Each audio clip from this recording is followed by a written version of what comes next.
السلام عليكم ورحمة الله وبركاته. أعوذ بالله من الشيطان الرجيم. بسم الله الرحمن الرحيم. الحمد لله رب العالمين والصلاة والسلام على أشرف رسول الله وعلى آله وصحبه أجمعين. أما بعد. ബഹുമാന്യരായ പണ്ഡിതന്മാരെ, പ്രിയപ്പെട്ട അധ്യാപകരെ, പ്രിയപ്പെട്ട വിദ്യാർത്ഥികളെ, കാരണവന്മാരെ, അല്ലാഹു സുബ്ഹാനഹു വ തആല നമ്മുടെ ഈ സംഗമം ഒരു സ്വാലിഹായ അമലായി സ്വീകരിക്കട്ടെ. സയ്യിദുൽ അയ്യാമായ വെള്ളിയാഴ്ച ദിവസത്തിലാണ് നമ്മൾ ഒരുമിച്ച് കൂടിയിരിക്കുന്നത്. അല്ലാഹു സുബ്ഹാനഹു വ തആല നമ്മുടെ ജുമുഅ മുബാറക്കൊക്കെ ഖബൂൽ ചെയ്യട്ടെ. അല്ലാഹു സുബ്ഹാനഹു വ തആല വിശുദ്ധ ഖുർആനിൽ പറയുന്നു, വമൻ അദ്ലമു മിമ്മൻ മനാ മസാജിദല്ലാഹി അൻ യുദ്കറ ഫീഹാ ഇസ്മുഹു വസഅ ഫീ ഖറാബിഹാ أولئك ما كان لهم أن يدخلوها إلا خائفين لهم في الدنيا خزي ولهم في الآخرة عذاب عظيم. മുസൽമാന്മാരുടെ അഭിമാനത്തിൻ്റെ കേന്ദ്രമാകുന്നു വിശുദ്ധമായ പള്ളികൾ. അള്ളാഹുവിൻ്റെ ഭവനമാണ് മസ്ജിദ്. ലോകത്ത് എത്ര ഇടങ്ങളുണ്ടെങ്കിലും ആ ഇടങ്ങളിൽ വെച്ച് ഏറ്റവും വിശുദ്ധവും പരിശുദ്ധവും പവിത്രവും അള്ളാഹുവിനിക്ക് ഏറ്റവും ഇഷ്ടപ്പെട്ടതുമായ സ്ഥലം അള്ളാഹുവിൻ്റെ ഗേഹമെന്ന് വിശേഷിപ്പിക്കപ്പെടുന്ന പള്ളികളാണ്, മസ്ജിദുകളാണ്. ഈ പള്ളികളെക്കുറിച്ച് പറയുമ്പോൾ നമ്മൾ ഇന്ന് ജീവിച്ചു കൊണ്ടിരിക്കുന്നത് ഓഗസ്റ്റ് 5-നാണ്. ഇതേപോലെ ഒരു ആഗസ്റ്റ് 6-നാണ് മുസ്ലിങ്ങളുടെ അഭിമാനമായ ഒരു പള്ളി, ഏകദേശം 4.5 നൂറ്റാണ്ടോളം അള്ളാഹുവിന് സാഷ്ടാംഗം നമിക്കപ്പെട്ട ബാബരി മസ്ജിദ് മതേതര ഇന്ത്യയുടെ ഏറ്റവും വലിയ ഇറ്റില്ലമായി, അല്ലെങ്കിൽ ഏറ്റവും വലിയ സിമ്പിളായി ലോക രാഷ്ട്രങ്ങൾക്ക് മുമ്പിൽ നമുക്ക് അഭിമാനത്തോടെ കാണിക്കാൻ കഴിഞ്ഞിരുന്ന ബാബരി മസ്ജിദ് നിലം പരിശാക്കപ്പെട്ട ഒരു ദിനം ഡിസംബർ 6-നാണ്. മുസ്ലിങ്ങൾക്ക് കാലങ്ങൾ എത്ര കഴിഞ്ഞാലും 32 വർഷങ്ങൾ പിന്നിട്ടാലും അതവർക്ക് മറക്കാൻ കഴിയുകയില്ല. മതേതര ഇന്ത്യയുടെ ഏറ്റവും വലിയ ഒരു മനസാക്ഷികൾക്ക് മുമ്പിൽ, അല്ലെങ്കിൽ മാനുഷികതയുടെ മുന്നിൽ തോറ്റുപോയ ഒരു അധ്യായമാണ്, ഒരു ഏടാണ് ബാബരി മസ്ജിദ് നശിപ്പിക്കപ്പെട്ട, അല്ലെങ്കിൽ അതിൻ്റെ 3 താഴികക്കുടങ്ങൾ തകർക്കപ്പെട്ട ദിനമെങ്കിൽ അത് കേവലം ഒരു പണത്തിൻ്റെയോ അല്ലെങ്കിൽ എന്തെങ്കിലും കാര്യങ്ങളെ കൊണ്ട് അതിനെ ഓവർകം ചെയ്യാൻ കഴിയുന്നതല്ല. മുസ്ലിങ്ങളുടെ മനസ്സിൽ അവരുടെ അഭിമാനത്തിൻ്റെ ഭാഗമാണ് വിശുദ്ധമായ ആരാധനാലയങ്ങൾ. അല്ലാഹു സുബ്ഹാനഹു വ തആല നാം ഈ ഓതിയ ആയത്തിൽ തന്നെ ചോദിക്കുന്നത്, വമൻ അദ്ലമു മിമ്മൻ മനാ മസാജിദല്ലാഹ്, അള്ളാഹുവിൻ്റെ ആരാധനാലയങ്ങളെ അവൻ്റെ നാമത്തെ സ്മരിക്കപ്പെടാൻ അതിന് വിലങ്ങുന്നവരെക്കാൾ ഏറ്റവും വലിയ അക്രമി ആരുണ്ട്? അതിൻ്റെ അർത്ഥം അള്ളാഹുവിൻ്റെ ആരാധനാലയങ്ങൾ തടഞ്ഞു വെക്കുക എന്നുള്ളത്, തടഞ്ഞു വെക്കുന്നവർ ഏറ്റവും വലിയ ദ്രോഹികളാണെന്നാണ്. മാകാനലഹും വസഅ ഫീ ഖറാബിഹാ, അത് പൊളിക്കുവാൻ വേണ്ടി പരിശ്രമിച്ചവർ ലോകത്തിലെ ഏറ്റവും വലിയ അതിക്രമികളാണ് എന്ന് വിശുദ്ധ ഖുർആൻ ഈ ലോകത്തിന്റെ സംഹാര ശക്തനായ റബ്ബുൽ ഇസ്സത്ത്, പരിപാലകനായ അള്ളാഹു വിശുദ്ധ ഖുർആനിലൂടെ നമ്മെ ബോധ്യപ്പെടുത്തുകയാണ്. ഉലൈക മാ കാന ലഹും അൻ യദ്ഖുലുഹാ ഇല്ലാ ഖായിഫീൻ, വിശുദ്ധമായ പള്ളികളിലെ ഈ അത്തരത്തിൽ ആരാധനാലയങ്ങൾ പൊളിക്കുവാൻ വേണ്ടി അവർക്ക് കയറുവാൻ ഒരിക്കലും ഭയത്തോടെയല്ലാതെ അവർക്ക് കയറാൻ കഴിയുകയില്ല. ലഹും ഫിദ്ദുന്യാ ഖിസ്യുൻ, ഈ ലോകത്ത് അവർക്ക് അമ്പേ പരാജയമുണ്ട്, അവർക്ക് നിന്ദതയുണ്ട്, നിസ്സാരതയുണ്ട്. വലഹും ഫിൽ ആഖിറതി അദാബുൻ അദീം, നാളത്തെ ആഖിറത്തിൽ പരലോകത്ത് ശക്തമായ ശിക്ഷ അവരെ കാത്തിരിക്കുകയും ചെയ്യുന്നുണ്ട്. ഇന്ന് ജ്ഞാനവ്യാപികളും ബാബരി മസ്ജിദുകൾക്ക് ശേഷം ധാരാളം പള്ളികൾ വരുമ്പോൾ നമ്മൾ മനസ്സിലാക്കേണ്ട ഒരു യാഥാർത്ഥ്യം, അല്ലാഹു സുബ്ഹാനഹു വ തആല വിശുദ്ധ ഖുർആനിൽ പറയുന്നുണ്ട്, ലാ തഹിനു വലാ തഹ്സനു വലാ തഹിനു വലാ തഹ്സനു വഅൻതുമുൽ അഅലൗന ഇൻ കുൻതും മുഅ്മിനീൻ, നിങ്ങൾ ഒരിക്കലും തന്നെ നിന്ദ്യരാവരുത്, നിങ്ങൾ ഒരിക്കലും തന്നെ ദുഃഖിക്കരുത്, നിങ്ങളാണ് യഥാർത്ഥ മുഅ്മിനീങ്ങൾ, നിങ്ങളാണ് ഏറ്റവും അത്യുന്നതർ. ഇൻ കുൻതും മുഅ്മിനീൻ, നിങ്ങൾ യഥാർത്ഥ മുഅ്മിനീങ്ങൾ ആയാൽ. അതുകൊണ്ട് പ്രിയപ്പെട്ടവരെ, ഏകദേശം 800 കൊല്ലക്കാലം ഇവിടെ മുസ്ലിങ്ങൾ ഭരിച്ച ഇന്ത്യ രാജ്യത്ത് എന്തുകൊണ്ടാണ് മുസ്ലിങ്ങൾക്ക് ഇത്ര വലിയൊരു അപമാനം സഹിക്കേണ്ടി വന്നത്? അവരിൽ പലരും നാടുകടത്തപ്പെടുന്നു, പലരും ആക്രമിക്കപ്പെടുന്നു. അവരുടെ മസ്ജിദുകൾ ബുൾഡോസ് രാജുകൊണ്ടും അവരുടെ വീടുകളൊക്കെ തകർക്കപ്പെടുമ്പോൾ എന്താണ് ഇത്തരത്തിലുള്ള ഒരു അവസ്ഥയ്ക്ക് കാരണം? ആത്മാഭിമാനത്തോടെ ജീവിച്ച മുസ്ലിമിന്റെ അന്തസ് എവിടെ പോയി? ആരാണ് നമ്മെ തോൽപ്പിച്ചത്? സത്യത്തിൽ ഇതെല്ലാമാണ് നാം ഇന്ന് ആലോചിച്ചു കൊണ്ടിരിക്കേണ്ടത്. യഥാർത്ഥ മുഅ്മിനീങ്ങളായിരുന്ന നമ്മൾ കേവലം നാമമാത്ര പേരുകൾ മാത്രമായി മുഅ്മിനീങ്ങളായി മാറിയതാണ് സത്യത്തിൽ ഇതിൻ്റെയൊക്കെ പിന്നിലുള്ള രഹസ്യം എന്ന് നമ്മൾ മനസ്സിലാക്കേണ്ടതുണ്ട്. നമ്മൾ നമ്മളുടെ ആശയത്തെ കൈവിട്ടു. പരസ്പരം സ്നേഹിക്കേണ്ട, സഹകരിക്കേണ്ട, ഒത്താശയോടെ പോകേണ്ട സമുദായം സംഘർഷങ്ങളുടെ വിളനിലയുമായി മാറിക്കൊണ്ടിരിക്കുകയാണ്. കൂടി നിൽക്കേണ്ട നാം പല വിഷയങ്ങളിലും പിരിയാൻ വേണ്ടി ശ്രമിച്ചുകൊണ്ടിരിക്കുകയാണ്. ഇങ്ങനെയാകുമ്പോൾ അല്ലാഹു സുബ്ഹാനഹു വ തആല തന്നെ വിശുദ്ധ ഖുർആനിലെ ഹദീസുകളിലെ റസൂലുള്ളാഹി സ്വല്ലല്ലാഹു അലൈഹി വസല്ലം തങ്ങൾ നമ്മെ പഠിപ്പിക്കുന്ന പോലെ അങ്ങനെയാകുമ്പോൾ നിങ്ങളിൽ നിന്നും തന്നെ ഏറ്റവും ചീത്ത ആൾക്കാരെ കൊണ്ടുവന്ന് അല്ലാഹു അവരുടെ മേൽ നിങ്ങളെ അടിച്ചേൽപ്പിക്കുമെന്ന് അല്ലാഹു സുബ്ഹാനഹു വ തആല നമ്മെ പഠിപ്പിക്കുന്നുണ്ട്. സത്യത്തിൽ അതാണ് നമുക്ക് സംഭവിച്ചു പോയത്. നമ്മൾ ഇസ്ലാമിന്റെ ആശയങ്ങൾ ഉൾക്കൊണ്ടുകൊണ്ട് യഥാർത്ഥ മുഅ്മിനീങ്ങളായി ജീവിക്കുകയാണെങ്കിൽ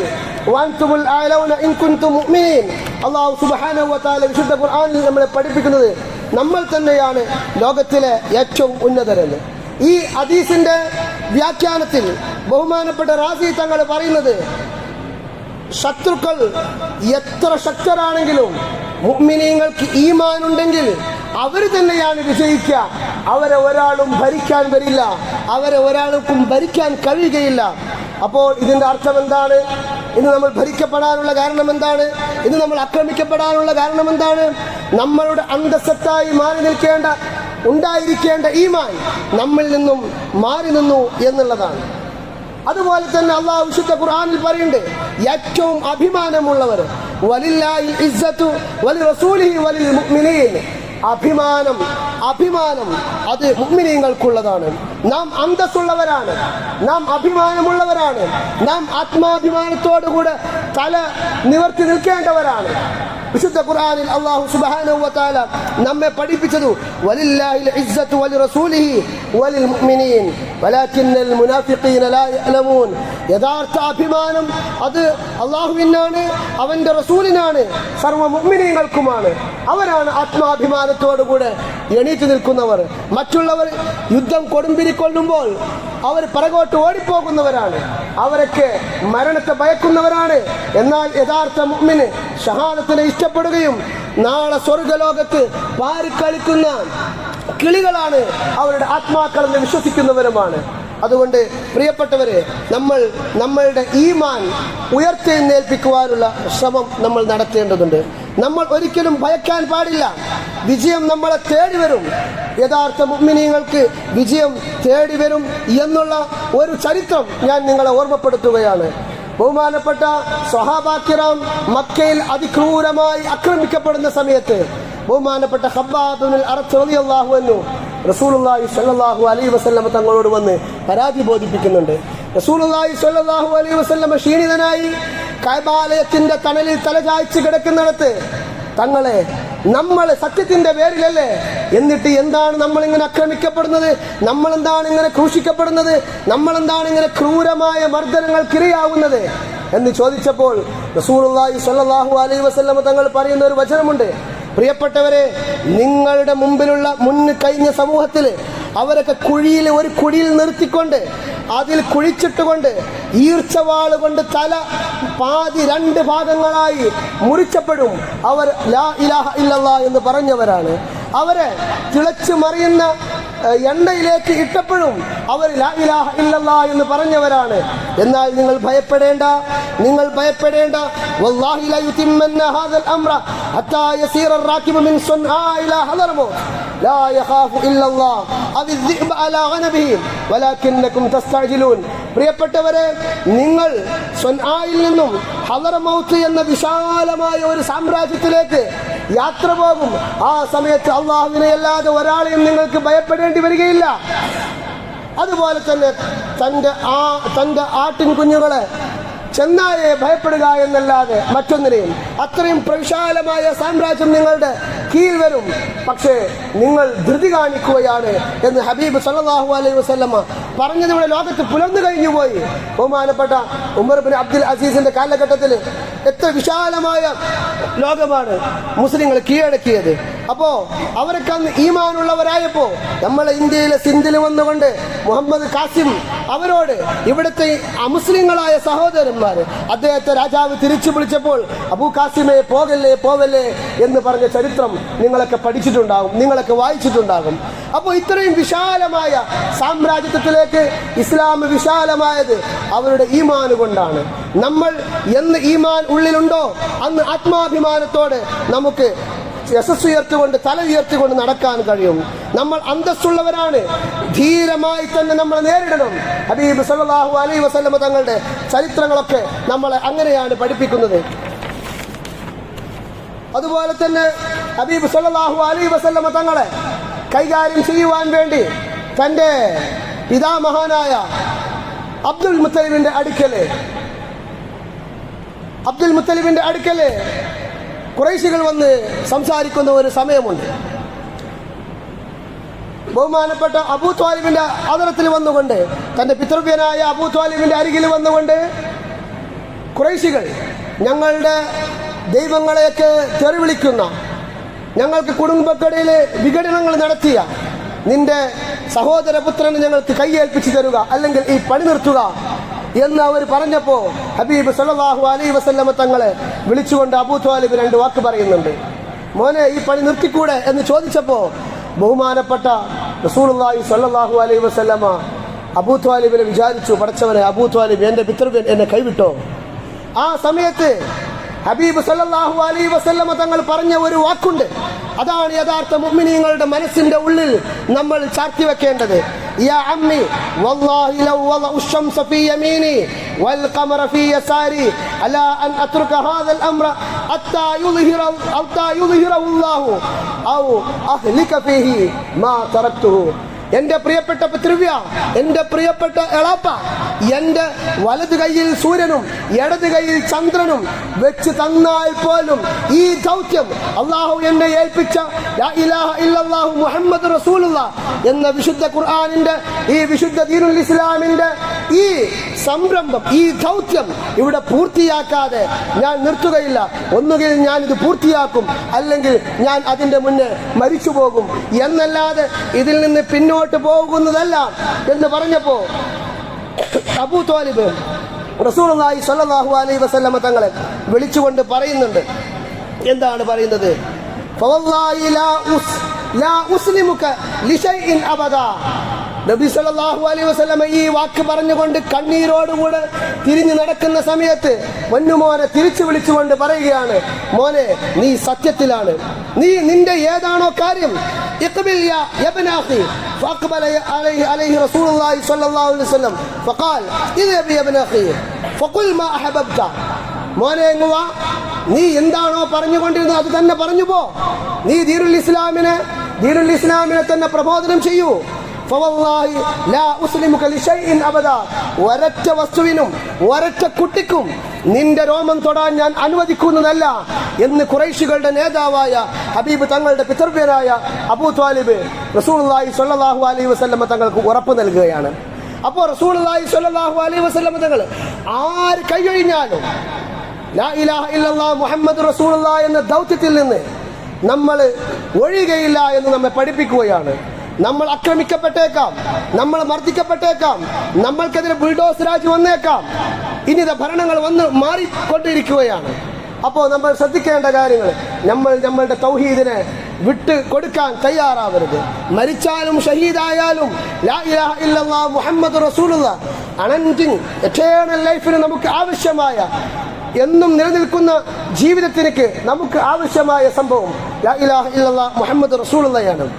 അതുപോലെ തന്നെ പ്രിയപ്പെട്ടവരെ, പുതിയ ത്രിതല ഇലക്ഷൻ വന്നുകൊണ്ടിരിക്കുകയാണ്. ഇവിടെയൊക്കെ നമ്മൾ നമ്മളുടെ ദൗത്യത്തെക്കുറിച്ച് ബോധവാന്മാരാകണം. അല്ലാഹു സുബ്ഹാനഹു വ തആല വിശുദ്ധ ഖുർആനിൽ പറയുന്നുണ്ട്,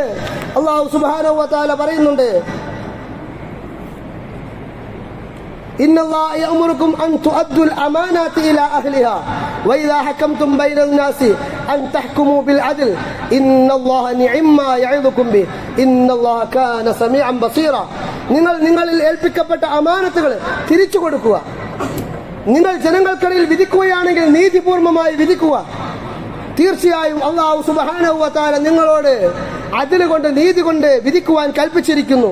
അല്ലാഹു എത്ര സുന്ദരമായിട്ടാണ് നിങ്ങളെ ഉപദേശിക്കുന്നത്. തീർച്ചയായും അല്ലാഹു നിങ്ങൾ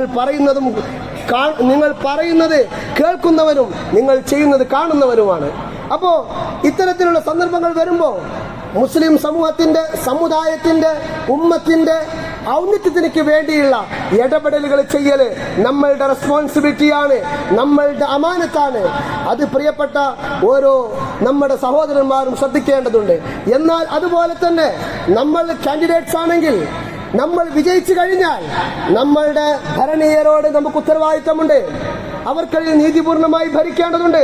അവർക്ക് വേണ്ട ആവശ്യമായ അവരുടെ നെസസിറ്റീസ്, അവരുടെ അത്യാവശ്യങ്ങൾ നമ്മൾ നിർവഹിച്ചു കൊടുക്കേണ്ടതുണ്ട്. കുല്ലുക്കും റായിൻ വകുല്ലുക്കും മസ്ഊലുൻ അൻ റഇയത്തി. നിങ്ങൾ ഓരോരുത്തരും ഭരണാധിപന്മാരാണ്. നിങ്ങളുടെ ഭരണീയരെ കുറിച്ച് തീർച്ചയായും നിങ്ങൾ ചോദിക്കപ്പെടുക തന്നെ ചെയ്യും എന്ന് ഹബീബ് സല്ലല്ലാഹു അലൈഹി വസല്ലമ തങ്ങൾ നമ്മെ പഠിപ്പിക്കുന്നുണ്ട്. അതുകൊണ്ട് പ്രിയപ്പെട്ടവരെ, ഞാൻ നിർത്തുകയാണ്. അല്ലാഹു സുബ്ഹാനഹു വ തആല അമാനത്തുകൾ അതിൻ്റെതായ വിധത്തിൽ നിർവഹിക്കുവാൻ അല്ലാഹു നമുക്ക് തൗഫീക്ക് ചെയ്യട്ടെ. അള്ളാഹുവിന്റെ ഭവനങ്ങളായ പള്ളികളെ വേണ്ട വിധത്തിൽ, അള്ളാഹുവിന്റെ വീടുകളായ പള്ളികളെ വേണ്ട വിധത്തിൽ ബഹുമാനിക്കുവാനും സ്നേഹിക്കുവാനും അതിനെ പ്രൊട്ടക്ട് ചെയ്യുവാനും ആത്മാഭിമാനത്തോടുകൂടെ മുസൽമാന്റെ അഭിമാനമായി മനസ്സിലാക്കി നമ്മുടെ സംസ്കാരത്തിന്റെയും സംസ്കൃതിയുടെയും ഈറ്റില്ലമായി നെഞ്ചോട് ചേർത്തുകൊണ്ട് ഓരോ പള്ളികളെയും നമ്മളുടെ മനസ്സിന്റെ മാണിക്യ കൊട്ടാരങ്ങളിൽ സൂക്ഷിക്കുവാനും അതിനു വേണ്ട എല്ലാവിധ സപ്പോർട്ട് ചെയ്യുവാനും നമ്മൾ ശ്രദ്ധിക്കണം. അള്ളാഹു തൗഫീക്ക് ചെയ്യട്ടെ. പ്രിയപ്പെട്ടവരെ, നമ്മളെ തൊട്ടടുത്ത് മലപ്പുറത്ത് നടന്ന പട നമുക്കറിയാം. അവിടെ പാറന്തമ്മി അവസാന നിമിഷത്തിൽ അദ്ദേഹത്തിന്റെ ആൾക്കാർ പറഞ്ഞത്, ആ പള്ളിയിൽ നിന്ന് ഒരു ഓലക്കൊടി എടുത്തിട്ട് കത്തിച്ചിട്ട് ഞങ്ങൾ പാറന്തമ്പിയോട് പറയാം മലപ്പുറത്തെ പള്ളി കത്തിച്ചിട്ടുണ്ട് എന്ന് പറഞ്ഞപ്പോ അല്ലാഹു ബഹുമാനപ്പെട്ട മലപ്പുറം ശ്രോതാക്കൾ പറഞ്ഞത്, നിങ്ങള് അതിൽ നിന്ന് ഒരു ഓലക്കൊടിയല്ല, ഒരു ഈർക്കിളി പോലും തൊടാൻ ആത്മാഭിമാനമുള്ള മുസ്ലിങ്ങളായിരിക്കും ഞങ്ങൾ അനുവദിക്കുകയില്ല. അത് ഞങ്ങളുടെ അഭിമാനത്തിന്റെ ഭാഗമാണ്, ഞങ്ങളുടെ യശസ്സിന്റെ ഭാഗമാണ്, ഞങ്ങളുടെ മതത്തിന്റെ ഭാഗമാണ്, ഞങ്ങളുടെ ഈമാനിന്റെ ഭാഗമാണ്. അവരുടെ മക്കളും പേരമക്കളും പുത്രന്മാരുമാണ് നമ്മൾ. ആ അഭിമാനത്തോടുകൂടെ ഒരു മലപ്പുറക്കാരനായി, യഥാർത്ഥ ഒരു മുഅ്മിനായി, ഒരു മുസ്ലിമായി അള്ളാഹുവിന്റെ അടുക്കൽ വഅൻതുമുൽ അഅലൗന ഇൻ കുൻതും മുഅ്മിനീൻ എന്ന് പറഞ്ഞ ആ വിഭാഗത്തിൽ പെടുവാൻ നാം ശ്രമിക്കണം. അള്ളാഹു തൗഫീക്ക് ചെയ്യട്ടെ എന്ന് പ്രാർത്ഥിച്ചുകൊണ്ട് ഞാൻ നിർത്തുന്നു. വആഖിറു ദഅവാനാ അൽഹംദുലില്ലാഹി റബ്ബിൽ ആലമീൻ. അസ്സലാമു അലൈക്കും വറഹ്മത്തുള്ളാഹി വബറകാതുഹു.